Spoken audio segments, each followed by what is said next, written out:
Hi. Okay, apparently I really suck at doing these video updates, and I'm sorry. I'm gonna try to get them out here a little bit more often, but I'll be honest, I said that the last video and I still didn't do it, so this might be the best that it gets, but I really am gonna make an honest effort. Been about 4 weeks since my last video. Had some really bad shit and some really good shit happen. So I'm the type of girl that I would much rather have the bad news first, so that's what I'm going to give you guys. A couple weeks back I had an emotional situation arise, which, excuses I know, but and I went on a binge eating spree. And I'm not talking a day, I'm not talking two, I'm talking about 2 weeks full of just binge eating. Little lapses in between where I was trying to rein myself in, but for the better part of 2 weeks I was binge eating on everything that I could get my hands on. Not good, not good. I don't excuse my behavior, because I really do need to find a healthier way to deal with my emotions other than just like shoveling garbage into my mouth. But so far I have not completely conquered that. So that is still like the first thing I want to do when I get hurt or I'm upset. I want to eat. And I think it's more like, I don't know, maybe self-punishment. I'm not really sure. It's like I want to sabotage myself. But I'm working on that. So needless to say, you can't go on a binge eating spree for 2 weeks and not pay the consequences. Wound up gaining 5 pounds. Very, very disappointed. I'm just disappointed in myself because I can do better than that, and I have extremely high expectations for myself, and I can do better than that, and I'm going to do better than that. So the last couple of weeks I've tightened back up. I got myself back under control. Really, truthfully, just in the past week getting where I really need to be with it, with the commitment to myself. But I'm there. I'm getting there. I have not re-weighed over the past couple of weeks, so I don't know if I've lost any of the 5 pounds that I gained. But it was sort of almost like, I don't know, I want to give myself a little bit of time to kind of get reacquainted and back on track and just stay the hell off the scale for a bit. So that's the bad news. Bad news. Okay. I know that I have some male subscribers, and I just want to tell you guys, give you fair warning, I'm going to discuss some female stuff. If you're not comfortable with that kind of thing, feel free to cut the video off. But I know some of you out there are just not going to care. I mean, I have a lot of male friends that don't think one thing or the other, but I just thought I'd give you guys fair warning. So I got my period, and yeah, okay, woo, right, big deal. Actually, it is a big deal. I haven't had a period in probably 6 years. Yeah, probably about 6 years. And even then, it was with the aid of birth control pills.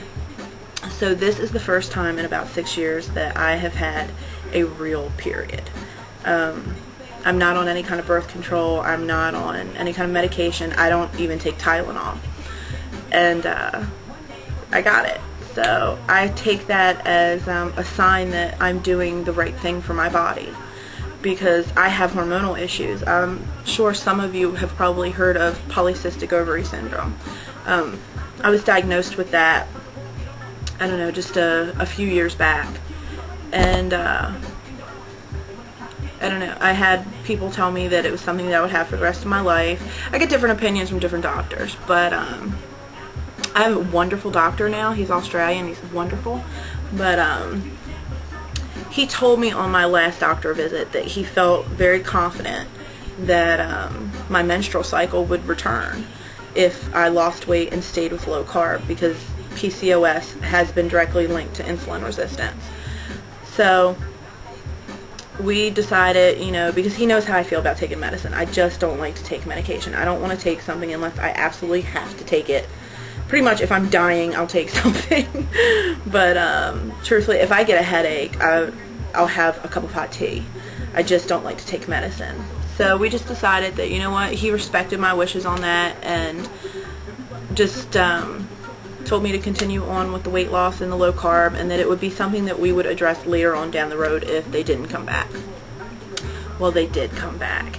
Now this is going to be the funny part, and I'm hoping not entirely inappropriate. I apologize ahead of time for anybody that gets offended, but this is really very funny. For, I guess sad too, really, but I guess for the past 2 years, God, I can't believe I'm admitting this on YouTube, but my sex drive has been non-existent. I mean, like, seriously non-existent. I couldn't care less. And that really bothered me at first, because I can remember being an extremely sexual person, and when that part of me left, it bothered me at first. But I guess just like anything else, you know, you just adapt. That's what humans do. And I kind of got used to it not being a part of my life, and became, I guess, okay with it. And really, truthfully, didn't miss it, I guess. But I don't know, I guess it was just a few days before I got my period. I was sitting in one of my favorite Greek restaurants here. The souvlaki is incredible, and I can eat it and stay on plan, but anyway. And there is a very, very attractive cook there. I mean, he's yummy. And I was sitting there eating, and it was like, I really felt like probably everybody in the restaurant could see the steam coming off of me. And it's been a really, really long time since my body has responded like that to a male. And I'll be honest, I loved it. I love that I feel human again, that I feel that I'm beginning to feel feminine again. Because it's something that the heavier I got, the less I felt. You know, eventually there came to a point where it's like, I was so heavy that I guess I just stopped feeling like a woman. And I stopped wanting the things that a woman generally wants. And it's been kind of nice to feel feminine again. I can't decide if it's a good thing that I'm single or a bad thing, but I'm going to actually say that it's probably a good thing, because I feel like I'd probably kill a poor man right about now. A lot of lost time to make up for. But I definitely, you know, attribute it to the low carb diet, and as another thing that it's fixed, another broken thing that is fixed. So I don't know, anybody out there that's having that particular issue, I know that it's something that I never talked about with my doctor, and I'm pretty brazen, but I was just not going there with my doctor because, one, he's yummy, and two, I just was not going there. So I never really discussed the lack of sex drive with him, and since I've been single for the past 2 years, it didn't seem like that big of a deal to me. So I wanted to talk about it, just in case there are any of you out there that are having the same issue, male or female, that, you know, aren't comfortable discussing it with your doctor. I really do think if you'll just stick with the low carb plan, I really think that will help improve it, because wow, it has vastly improved mine. This is, I guess, my 6th month in, so it took me 6 months to get my period back, to get my sex drive back. My liver's in order, my sugar's in order, my cholesterol's in order. And I don't know, I guess it speaks for itself that this is a good way to go. So okay, anyway, I have probably like way went over my 10-minute limit, so I'm probably gonna have to cut all kinds of crap out of this video as it is. So I guess I'll leave it at that.